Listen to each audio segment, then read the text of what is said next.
بسم الله الرحمن الرحيم. الحمد لله رب العالمين والصلاة والسلام على نبينا محمد وعلى آله وأصحابه أجمعين. رب اشرح لي صدري ويسر لي أمري واحلل عقدة من لساني يفقهوا قولي. هو الدرس غير رسالة درس المصنف رحمه الله Allah ganni nemanado awa silamin purenchu nangemoda nga sibitin kota jul qaada nagan qaso so ningan kanne nagan qaso chikko nangemu kenga hijri awujina do kumuna watu do tan nakate sine wallahu subhanahu wa ta'ala nyagana Allah ganne obetunu kura woda o hay hijibe kemedo hijiba sikandinya ilenki onda babu fi siyami ani sumen kibare nya konanda sumen kibare hay kenya konanda nga wa sawm shahri ramadana ate sume nya konanda do hinu benuga jongini sumen araben kannende imsako wa tarku toqe ado dutigi nan dutigi baka awa hubaka humma omi maryama isama alayhi salam agari ko idiga mende inni nazartu lirahmani sawma amana ay samuta kure ali imsaku anil kalam na arike awa nanti idu tigi alla da inti diga mun sereda akuza kendu tigi khiri sawma araban kannande awa nyana kenga ka lamure ngeni kebe awa kempeti digame du tige baka digame kenni du tige baka hinu wala hindana mana sere andana nga kunko nanda kenni kanga nandu tigi baka dagalle munta hinuma sere angumu iganati sume awreni kenye nokunka dagalle mago kane dagalle mago awa annandu tigi baka kunganna utu gelli fejiri gana ingi makiyengan kan kiya togonni awa sume igo yagare lemine khirse kayagare aganta khaso nkoton nogondi faridatun ado sawmu sahar ramadan farida sun khaso nchume sahar ramadan sun khaso ramadana khaso nchume ni ferla nyani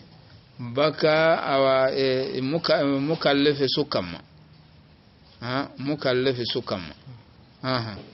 yusamu li ru'yati al-hilali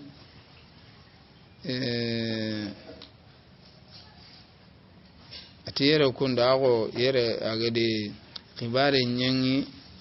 ti muannasunga baka muzakkar ma matu magada kempam agati sawmu sahar ramadan faridatu ati akhbara bil muannas عن المذكر لأن صوم مصدر يخبر عنه بالمذكر والمؤنث سنقصو كي سومي awajibago aganya nati sertinu beno awarini konandan yusamu li ru'yati al-hilali sume ngojobenga awa sebetini ti qason tellengoriyenga hilalu qason ko tahana wa khilli awa hilalu ine khirir kenga awa hilalu araban kanen wurge ase akota murundano ngana qason ngori hoho gana ngori an kanne nya wurugini te qason pai kannunga wurugini ti an ngorinden khibaru ndenga kebire sume sertinu benuga qur'ana di wawa digan kannu kinoyi kenga ko ino nanti sume ne ferlanya faren cunnan kai agadi yawa hokoyo aga koyne sallallahu alaihi wasallam nanti sumen fellanya silamin ju tuanan ju maka gomen kadi koye kadi nanti sumen fellanya sun kason cume kebere serebe ganati sun kason cume yike madunge afella ko nanti garenya ni kafiri nyana kamanga ijmaa ometange tanti sumen khangeti sumen peti ferlay ken kaman kafirawo silaminu nga tubi murni tanu siki wala bito siki agana tubi halillahi alhamdu agama tubi ka sere anti anankara anankara maka serebe gana akhiren nanti sun kason cumen ni force nya ka anke mbara nanti kanke koninta sumunu ka ngotu ken koni ferla nyani anke ne allan kannan allan kutana ita allan kutana nyani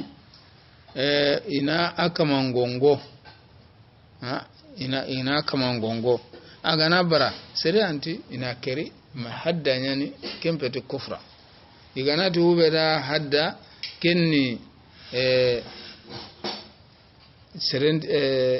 serenti seronga salline akhen talomonga akhen khen mi gana ti kufra nyani hube serenti salline ken ai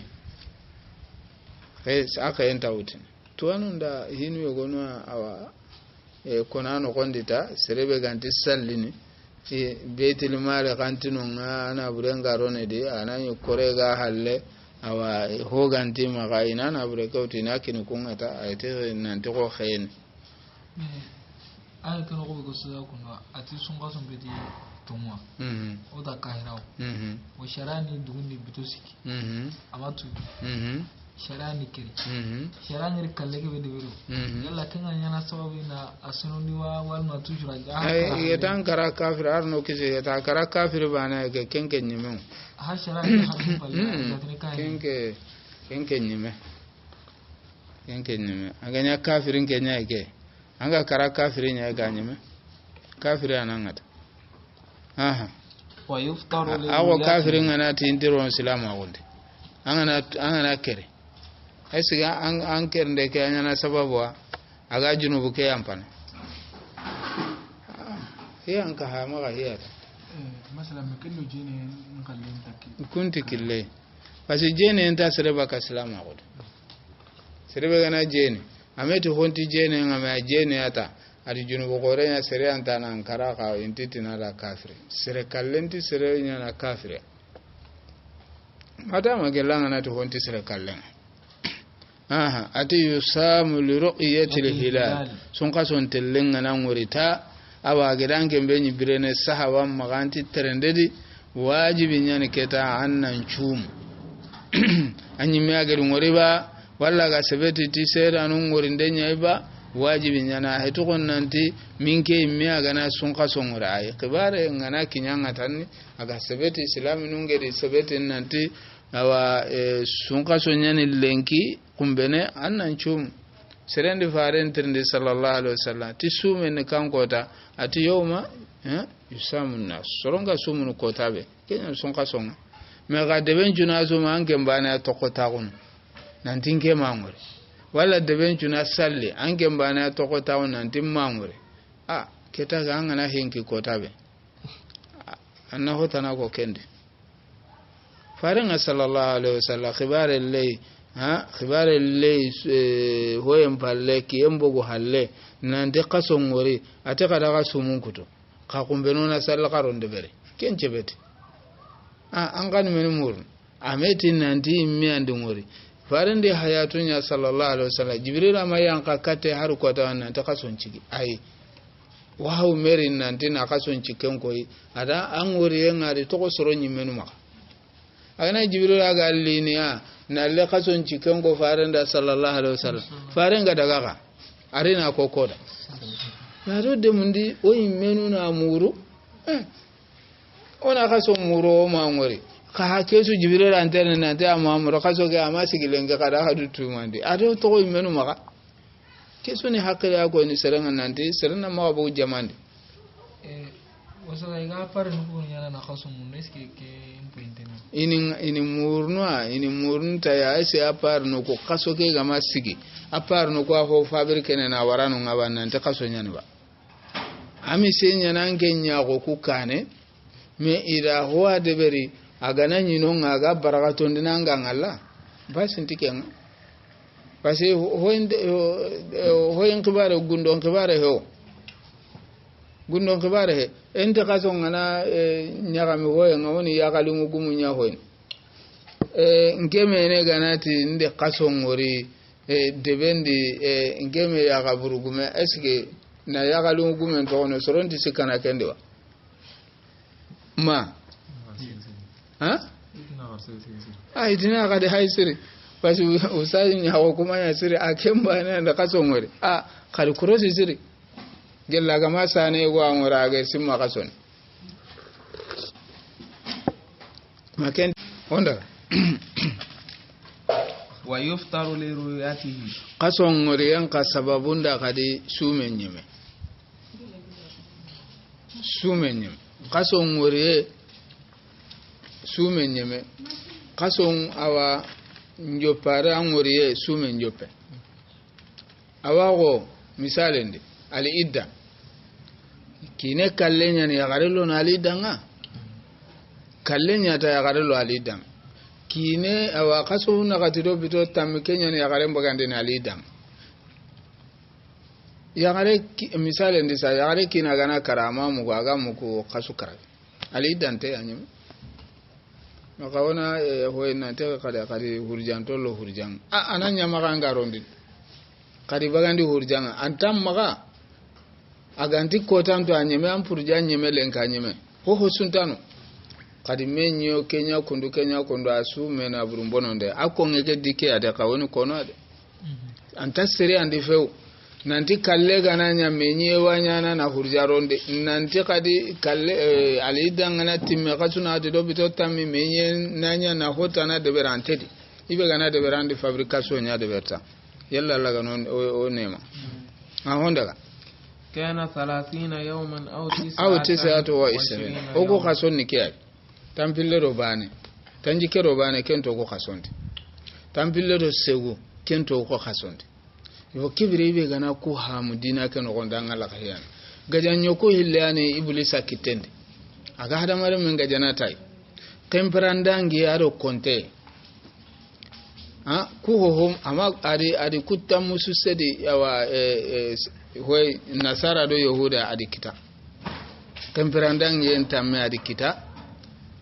konte entamme adi kita te temperandangi entamme ngaminai ikunte kaso tanjikero kota bane kento kuma ogo silaminu ma yille tinaga de kaso tampillero bito segi kento kuma akade konte empaige temperandangi empai kiani gatini وفي يد إبليس آلتان آلة خلو وآلة اختصار أو هذا مرة من بلكيم بايباكا كواد كمبراندانجي أرو كونتي هوندا وإن هم الهلال فيعود وإن قم الهلال قال لي قصن تلم وريه سن قصن لنتي نقونا مناخ agana munaghe kamu wakati warni ngotu kangote keke ni mogonyade Allah gedaro kuloro kebe taga an kundunya me wakati na tobulun nari ana berti odo kason naga kaso kellatu akenga kamundi tobullen ta berti na kaso kedo kamun naga berti na kason do ko anaga anya na kason cigi ka tubulle mana agamo da nga ha gon walla mullen nga gati mina gelli o kon to kason ala kenga nanya woni meni nyana fa ya'uddu 30 yawman min ghurrati ash-shahr kason ko ta khullu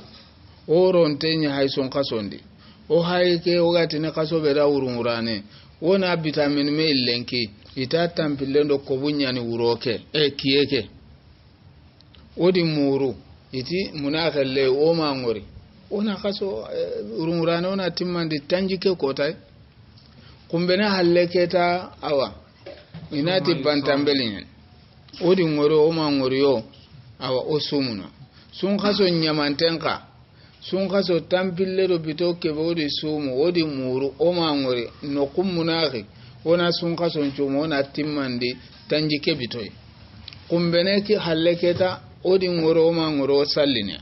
kian kasikan kama wonta sumu sikan kama wonta sumun kutun wonti salle wai faran sallallahu alaihi wasallam ado kaba umma ga sumu sikan kama sika kota sume ado kabai sirbe gana sikan kotan chumu ande Allah faran kuta sallallahu alaihi wasallam na hakan tanda kendi aha wa kadhalika fil fitri minnan kanu kundunya arin to kasol linteo abogunteo no kungana munage oni timmandini tanjike bitoy kaje Allah faran sallallahu alaihi wasallam sumu li ru'yatihi wa aftiru li ru'yatihi fa yanqum alaykum fakmulu al-idda kadi jaten timmandi aha wa yubayyitu as-siyama fi awwalihi serti yogo hay serti nunyeri warni ken konanda kunni sumen certinya asa sertinya de kunga nan manke antasa antanya awa serti geti wodanga certinya ni kei angeda suki da bane ga manke bane tamperdi amma hube ganani sababunga angana bane kitata ken ambaka aserti hanan ni menia wa uyubayyitu siyama fi awwalihi sun kason kota hana igete kumbeneni sume nyai uroke annan ganne annan tinga sumen chumu digame keta digamu hille haike ngani bane ke wan wasana sun kason muman chudiba wallantan awa anga sana asumu mandi digame paike ay maka keta awa tuanu maka kala kulli hal wonati ngani bane ke wanga sana madama anga tertibin nogondi wa laysa alayhi albayatu fi baqiyatihi angedi ngania sunqa songuru hanan a nga sunqa sonju sumun ngani bane ke wasandanga ngani bane ke wasandanga iduto digamu yogo anu ngayge tiduto imamuna maliki magannanti kota sumen na awasa ngannenda an wajobi ha nanti ati dutu maliki magade am malik ite abu hanifa ta kadi kenya ko ado imam shafi'i ha tiberi ikundi kota sanna nganne aberi kota sune idura ngallambetiya sun kaso ke tanjikem bito akota bane sugadi ani idram ngallambetiyai lengi sumen bonnen tasiki daru sumen gabon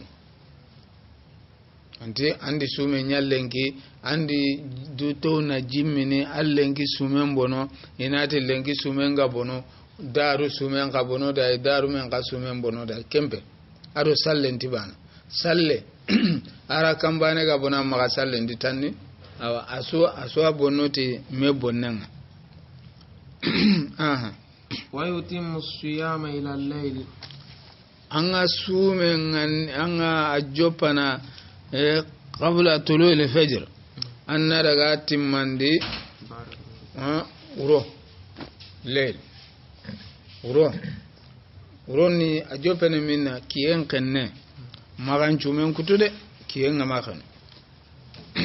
anga tambi mogo sudi madama agama sere angama awa dunganda nantan kinyeke dingira yugo fulanai Allah ntakan chumenti mandini kebire anna akutu kende anna maga hilek wala sume nyumi aga kutaka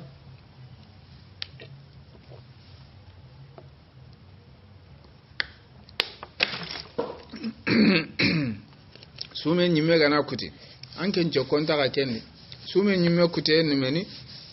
hoge dan kita sume ndi sere angumengeti sume rantaka ke nyana ke ni ke misale ndi yakare nyana asum ma nelle aro khasondi sumen kuti akenche konta akendi sumen kuti me akota bane asumen nan bona maka kota kutube no gadangi kunchu mingo mogondi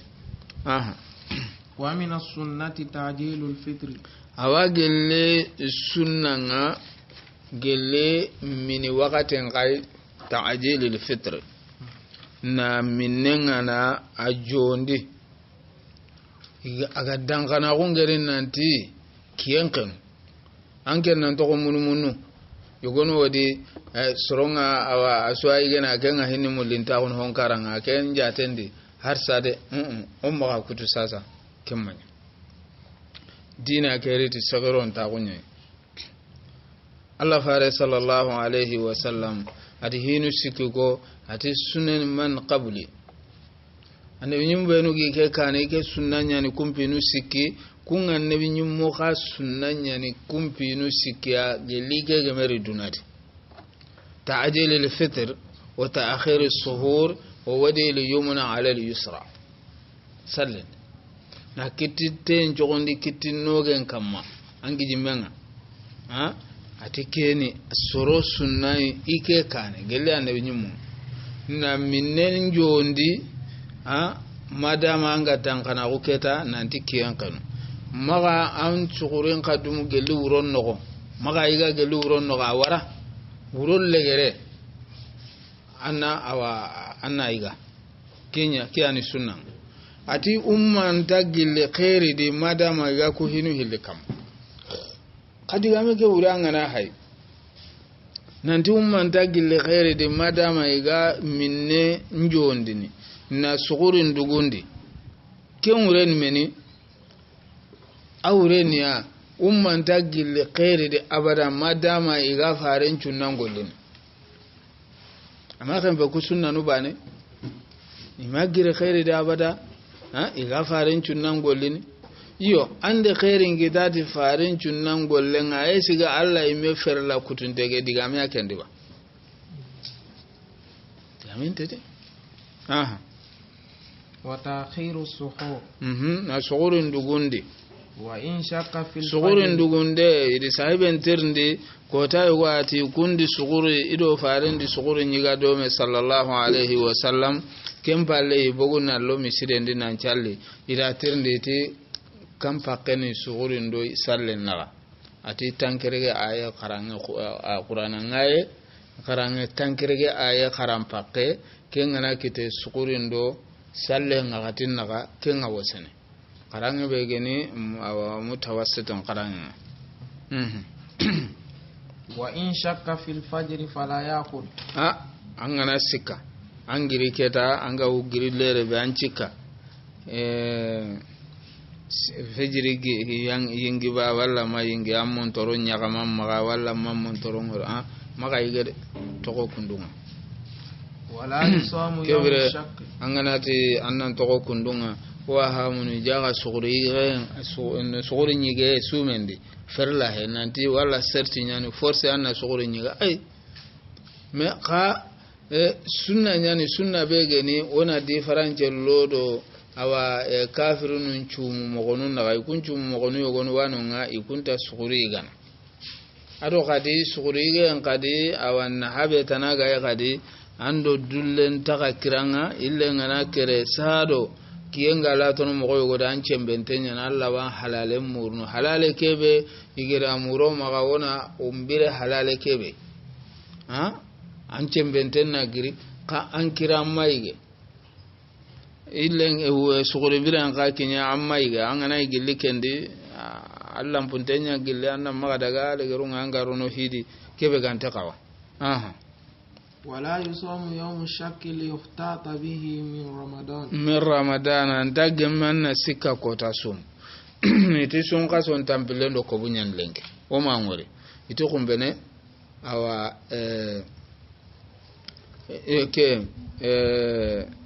urungurane ita tampile ndo ko bunyan lenke wodi muro ma ngore iti kumbene heti sume ange onko sati arawanya na de oga masumu nokutana nati dingori nge asumu nudubane aganya sun kaso alhamdulillah awa ne hoyenti hallangurentinga agamanya sun kaso ga ko tabane sume kenta hoto ke anti gemman na ke debere yo ka kollana ke ko tammene sumun serebe ladan cume gamma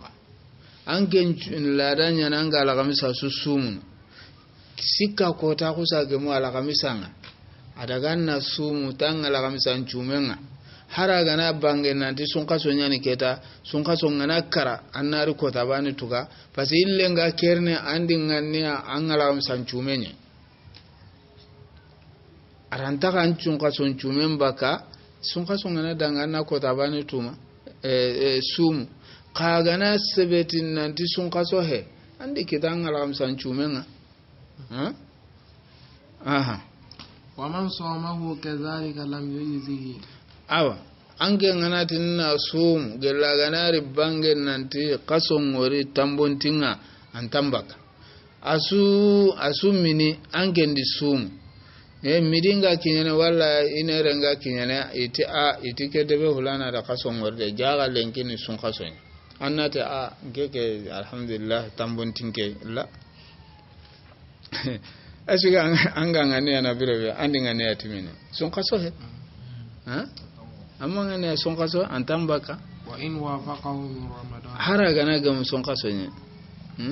awa ko angidi salle hanangiri na tanga salle anke maga wakati korosi yelli wakati nginya wala wakati makinye anke ngiri atani nan challe anga salle wakati kebe anchi kandenya wakati nginya wala wakati makinye an gana salli ken ngate hara gana bangen nan tan calli wakati nyari ken challen tan ngasan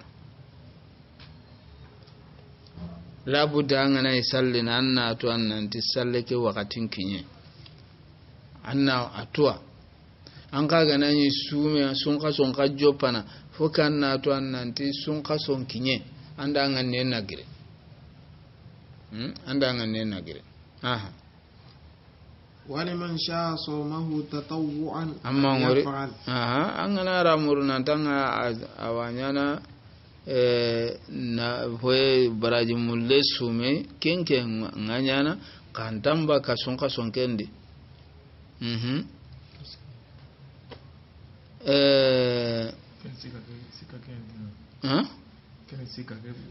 sikan kota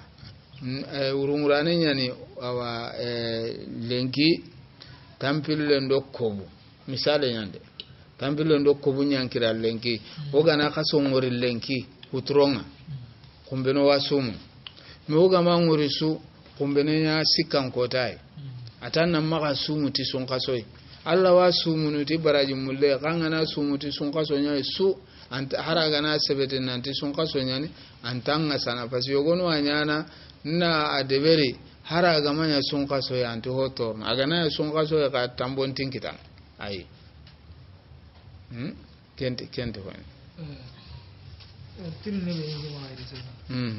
ko ga wati be sasa kasun ngallin kawar ko amma kai go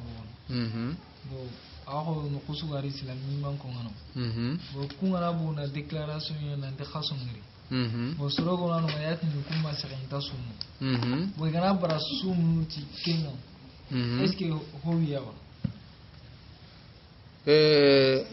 silaminu nyimmanko silaminu nyimmanko iganati awa odi kwa wara dukani ikungana bugu na declaration benya nanti so kasongori okusumuna kibare nga awa awidan lana agana igedi dudo gote nya deberi golle keno gondi ige declaration ke deberi to agunya kama junubuntia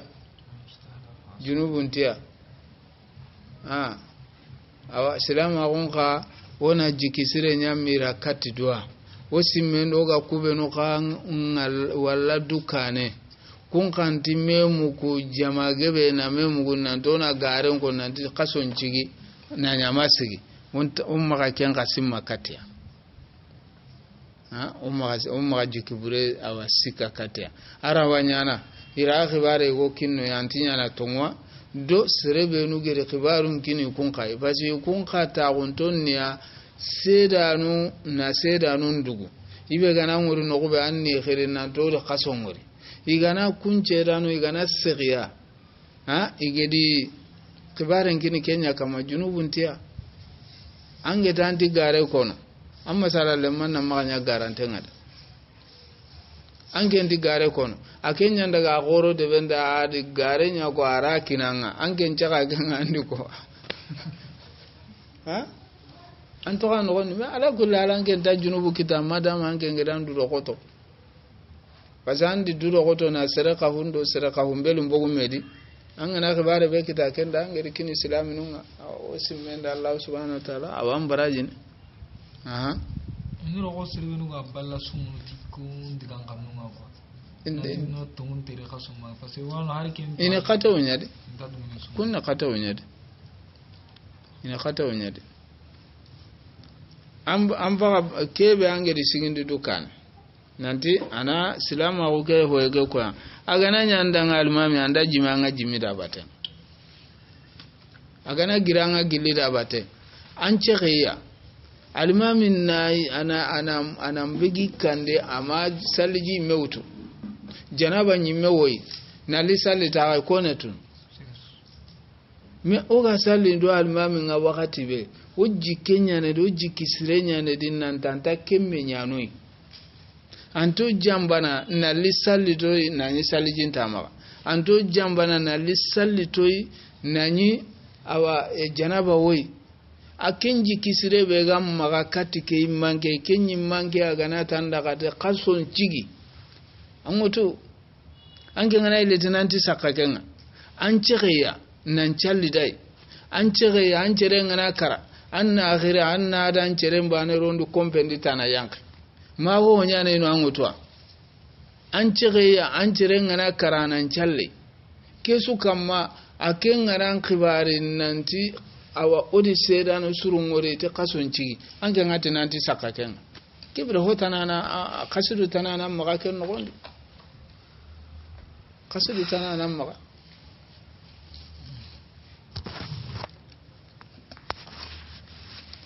yani